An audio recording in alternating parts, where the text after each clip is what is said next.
नमस्कार। काव्य मीमांसा के अध्ययन अध्यापन से संबंधित कालांश में आप सबका पुनः स्वागत है। इस व्याख्यान में हम काव्य मीमांसा के तृतीय अध्याय से अध्ययन प्रारंभ करेंगे। पिछले व्याख्यान तक हमने शास्त्र निर्देश नामक द्वितीय अध्याय में आचार्य राजशेखर द्वारा प्रतिपादित शास्त्र के स्वरूप, भेद, उपभेद आदि का अध्ययन कर लिया था। आचार्य तृतीय अध्याय में एक प्राचीन आख्यान को प्रस्तुत करते हुए काव्य पुरुष की उत्पत्ति, अंग, उपांग आदि का वर्णन करेंगे।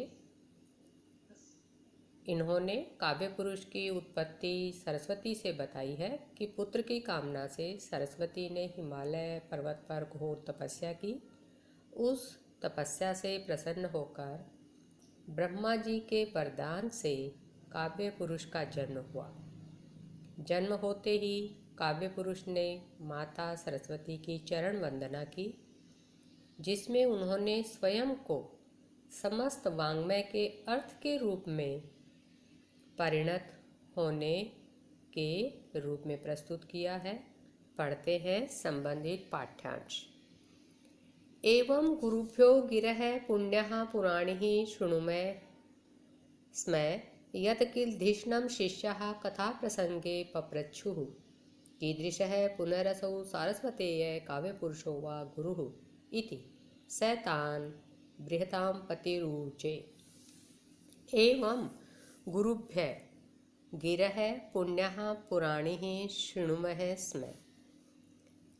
आचार्य कहते हैं कि हम गुरुजनों से ये पुण्य पुरातन वाणियाँ सुनते हैं या कथा सुनते हैं। हमने गुरुजनों से यह पवित्र एवं पुरानी कथा सुनी है कि क्या सुनी है? धिष्णं शिष्यः कथा प्रसंगे पप्रच्छु। शिष्यों ने धिष्णं देवगुरु बृहस्पति को कथा प्रसंगे कथा के प्रसंग में पपृच्छु पूछा। कीदृशः पुनः असौ सारस्वतेयः, ये सरस्वती पुत्र कौन है, कैसे हैं? पुनः असौ, ये सारस्वतेय सरस्वती पुत्र, कीदृश है, कैसे हैं? काव्य पुरुष है व गुरु, जो काव्य पुरुष कहे जाते हैं और आपके गुरु हैं, अर्थात आपके गुरु या काव्य पुरुष स्वरूप सरस्वती पुत्र कौन है? सैतान बृहताम पति ही ऊँचे। बृहताम पति बृहस्पति ने तान उन शिष्यों को ऊँचे कहा। बृहस्पति ने शिष्यों को बताया। क्या बताया? पुरा पुत्री यंती सरस्वती तुषार गिरौ तपस्या मास। पुरा प्राचीन काल में पुत्री यंती पुत्र प्राप्ति की इच्छा रखने वाली सरस्वती ने तुषार गिरौ तुषार के पर्वत पर अर्थात हिमालय पर्वत पर तपस्या मास तपस्या की। प्रीतेन मनसा ताम विरंचि प्रोवाच। प्रसन्न मन से जब ब्रह्मा जी उस तपस्या से प्रसन्न हो गए तो प्रसन्न मन के साथ ताम उन सरस्वती को विरंचि ब्रह्मा जी ने प्रोवाचय कहा। विरंचि ब्रह्मा जी ने कहा। क्या कहा? पुत्रम ते सृजामि, मैं तुम्हारे लिए पुत्र का सृजन करूँगा। अथैषा काव्य पुरुषम सुश्रुवे, इसके पश्चात उन्होंने इस काव्य पुरुष का सृजन किया। इसके पश्चात इस वरदान के अनंतर सरस्वती ने काव्य पुरुष या काव्य पुरुष नामक पुत्र को सुश्रुवे जन्म दिया। स अभ्युत्थाय स पाद उपग्रहम छंदस्वतीं वाचम उदचीचरत। स उस काव्य पुरुष ने अभ्युत्थाय जन्म होते ही उठकर सपाद उपग्रहम चरण स्पर्श करके, काव्य पुरुष ने जन्म लेते ही उठकर चरण स्पर्श करके, चरण वंदना करके छंदस्वतीम छंद से युक्त वाचम वाणी में उदची चरत कहा। क्या कहा? यदेतत् वाङ्मयं विश्वम् अर्थमूर्त्या विवर्तते सोऽस्मि काव्यपुमानम्ब पादौ वंदे तावकौ। उन्होंने कहा कि ये जो समस्त वाङ्मय स्वरूप है, यह जो संपूर्ण वाङ्मय दिखाई देता है विश्व में, यह वाङ्मय क्या होता है कि अर्थमूर्त्या विवर्तते, जिसके कारण अर्थ रूप को प्राप्त होता है, अर्थ रूप में परिणत होता है। विश्व में यह जो वाङ्मय वाणी का स्वरूप शब्द रूप दिखाई देता है, यह जिसके कारण अर्थ रूप में परिणत होता है, वह मैं हूँ। सोऽस्मि काव्य पुमान, वह मैं काव्य पुरुष हूँ। काव्य पुमान, काव्य पुरुष, वह मैं हूँ। अम्ब पादौ वंदे तावकौ, हे माता मैं आपके चरणों की वंदना करता हूँ। इस तरह से काव्य पुरुष ने बताया कि इस जगत में प्रत्यक्ष दिखाई देने वाला जो भी वाङ्मय स्वरूप है, वह जिसके कारण अर्थ रूप को प्राप्त होता है, उस अर्थ रूप की परिणति के कारण स्वरूप वे काव्य पुरुष हैं। इस तरह से अपना परिचय देकर काव्य पुरुष ने माता की चरण वंदना की। यहाँ पर आचार्य ने सरस्वती से काव्य पुरुष की उत्पत्ति को बताया है और यही प्रतिपादित किया कि समस्त जो वाङ्मय है उसके अर्थ रूप में परिणति का कारण काव्य पुरुष है। और यह जो काव्य पुरुष की उत्पत्ति का सिद्धांत है, वो यद्यपि पौराणिक शैली का अनुगमन करता है, किंतु वायु पुराण, महाभारत आदि में जो काव्य उत्पत्ति का प्रसंग आया है, उससे यह कुछ भिन्न है। आगे आचार्य कहते हैं, ताम आमनाय दृष्टचरीम उपलभ्य भाषा विषये छंदो मुद्राम देवी स सम्मदम अंक पर्यंकेन आदाय तम उदलापयत। ताम आमनाय दृष्टचरीम उपलभ्य भाषा विषये छंदो मुद्राम, जो वेदों मात्र में प्रयोग की जाती थी, आमनाय वेद में प्रयोग की जाने वाली, दृष्टि दिखाई देने वाली छंदो मुद्राम, जो छंदमयी वाणी थी, उसको भाषा विषय उपलब्ध, भाषा विषय में अर्थात लौकिक संस्कृत में उपलब्ध देख कर उस वाणी को देवी सरस्वती ने ससम्मदम हर्ष के साथ अंक पर्यंक के न्यादाय अपनी गोद में लेकर अपने काव्य पुरुष स्वरूप पुत्र को, तम उस पुत्र को उदलापयत कहा। उन्होंने अपने काव्य पुरुष पुत्र को गोद में लिया और प्रसन्नता के साथ कहा। क्या किस कारण? कि जब उन्होंने देखा कि यह जो छंदोमयी वाणी है, जो केवल वेदों में दिखाई देती थी, इसका प्रयोग अब लौकिक संस्कृत में भी होने लगा है। तो इस तरह से वेद मात्र में दिखाई देने वाली जो छंदोमयी वाणी है, उसको भाषा में प्रयोग होता देखकर देवी सरस्वती ने प्रसन्नता के साथ पुत्र को गोद में लिया। अंक पर्यंके ने अपनी जो गोद है उसमें लिया और फिर कहा। क्या कहा? वत्स पुत्र छ छंदस्काया गिरह प्रणीत है, आप छंदोमयी वाणी के प्रणेता हैं। हे वत्स, हे छंदोमयी वाणी के प्रणेता, वाङ्मय मातरम अपि मातरम माम विजय से, समस्त वाङ्मय की माता और आपकी माता मुझको तुमने जीत लिया है। अर्थात तुमने, जो मैं समस्त वाङ्मय की माता हूँ, सरस्वती ने कहा, और तुम्हारी भी माता हूँ, तो तुमने इस तरह से इस छंदोमयी वाणी का प्रयोग करके मुझे जीत लिया है।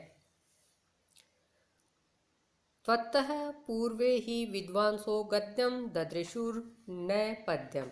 माता ने कहा, त्वत्तः पूर्वे, तुमसे पूर्व, विद्वांस है, विद्वानों ने, गद्यम ददृशु, गद्य की रचना की है, न पद्यम, पद्य की नहीं। गद्य का साक्षात्कार तो किया है विद्वानों ने, गद्य की रचना तो की है, किंतु पद्य की नहीं।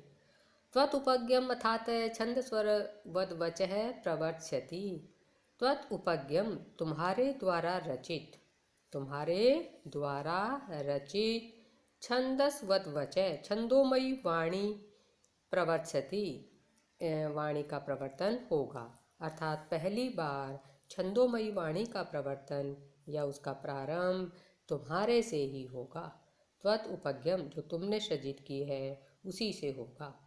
अहो श्लाघनीयोऽसि, तुम बहुत श्लाघनीय हो, इसलिए तुम क्या हो, बहुत प्रशंसा के पात्र हो, क्योंकि तुम छंदोमयी वाणी के प्रवर्तक हो। शब्दार्थ ते शरीरम, शब्द और अर्थ तुम्हारे शरीर है। माता ने अब काव्य पुरुष के अंगों का वर्णन किया कि यह जो वाणी है इसमें कौन कौन सी चीज़ें तुम्हारे क्या क्या अंग हैं। तो बताया कि शब्द और अर्थ तुम्हारा शरीर है। संस्कृतम मुखम, संस्कृत भाषा तुम्हारा मुख है। प्राकृतम बाहु, प्राकृत भाषा तुम्हारी दोनों भुजाएं हैं। जघनम अपभ्रंश है, और जो अपभ्रंश है वो तुम्हारी जंघाएं हैं। पैशाचम पादौ, पैशाची भाषा पैर है आपके। उरो मिश्रम, और जो मिश्रित भाषा है वह तुम्हारा उर है, हृदय है। समय है प्रसन्नो मधुर उदार ओजस्वी चासी, और कहा कि जो समता, प्रसन्नता, मधुरता, उदारता और ओज है ये तुम्हारे गुण हैं। समता, प्रसन्नता, मधुरता, उदारता और ओज या तेज तुम्हारे गुण हैं। उक्ति चणम ते वचय, तुम्हारी जो वचय है वाणी वह उक्ति चणम वक्रोक्ति रूप है या श्रेष्ठ है। रस आत्मा, रस तुम्हारी आत्मा है।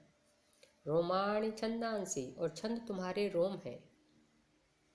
प्रश्नोत्तर प्रफलिकादिकम च वाक्येली, प्रश्नोत्तर और पहेली, प्रफलिका पहेली आदि तुम्हारे वाग विनोद है। वाक्येली वाग विनोद।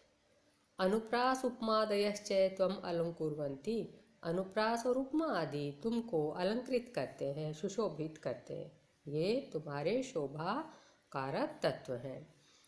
भविष्योर्थस्याभिधात्री श्रुतिरपि भवन्तम अभिस्तौति, भविष्य अर्थ को कहने वाली, भावी अर्थ को अभिव्यक्त करने वाली, श्रुति अपि श्रुति भी, भवंतम अभिस्तौति आपकी स्तुति इस रूप में करती है। नीचे ये मंत्र दिया ऋग्वेद का है जो मूल रूप से, कि कैसे श्रुति में भी इस तरह से काव्य पुरुष की स्तुति की गई है। क्या कहकर, चत्वारि श्रृंगा त्रयोस्य पादा द्वे शीर्षे सप्तहस्तासोऽस्य त्रिधा बद्धो वृषभो रोरवीति महादेवो मर्त्यानाविवेश।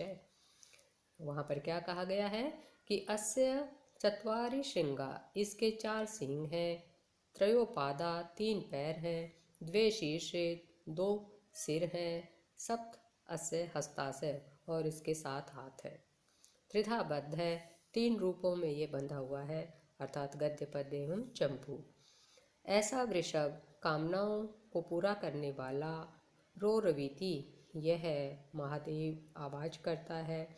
महादेव वर्त्यान आविवेश है, और इस तरह का ये जो महादेव है ये मनुष्य लोक में प्रविष्ट हो गया है। इस तरह के कामनाओं की वर्षा करने वाले, शब्द करने वाले महादेव ने मनुष्य लोक में प्रवेश कर लिया है। यहाँ पर आचार्य ने जो ऋग्वेद का यह मंत्र है उसको प्रमाण के रूप में प्रस्तुत किया, और इस मंत्र को भाष्यकार पतंजलि, निरुक्तकार यास्क आदि ने भी अपने अपने शास्त्रों में उद्धृत किया है, और उन संदर्भों में इसकी व्याख्या की है, जैसा कि हमने व्याकरण महाभाष्य में पढ़ा था, व्याकरण के प्रयोजनों के संदर्भ में। राजशेखर ने यहाँ पर इस मंत्र की व्याख्या काव्यपरक की है, और इस मंत्र को भरत मुनि ने भी नाट्यशास्त्र में उद्धृत किया है। इस तरह से हमने देखा कि राजशेखर ने जो लौकिक संस्कृत में छंदोमयी वाणी है उसका प्रयोग काव्य पुरुष के द्वारा दिखाया है, किंतु अन्य विद्वान अलंकार शास्त्र में लौकिक संस्कृत में छंद के उद्भावक के रूप में वाल्मीकि को मानते हैं। जिनका आद्य श्लोक सुप्रसिद्ध है। माँ निषाद प्रतिष्ठां त्वं गमः शाश्वती समाः यत् क्रौंच मिथुनमेका मिथुनादेकमवधिः कामो मोहितम्। और राजशेखर ने जो छंद है उसके प्रवर्तक के रूप में काव्य पुरुष को प्रस्तुत करके इसकी पुष्टि उनकी माता के मुख से करवाई है, जिन्होंने स्वयं ये कहा है कि वत्स स छंदस्काया गिरह प्रणीत। इस तरह से यहाँ काव्य पुरुष को लौकिक छंदोमयी वाणी के प्रवर्तक के रूप में आचार्य राजशेखर ने प्रस्तुत किया है। आज इतना ही। आप सभी की मंगल कामना के साथ धन्यवाद। जय तु भारतम।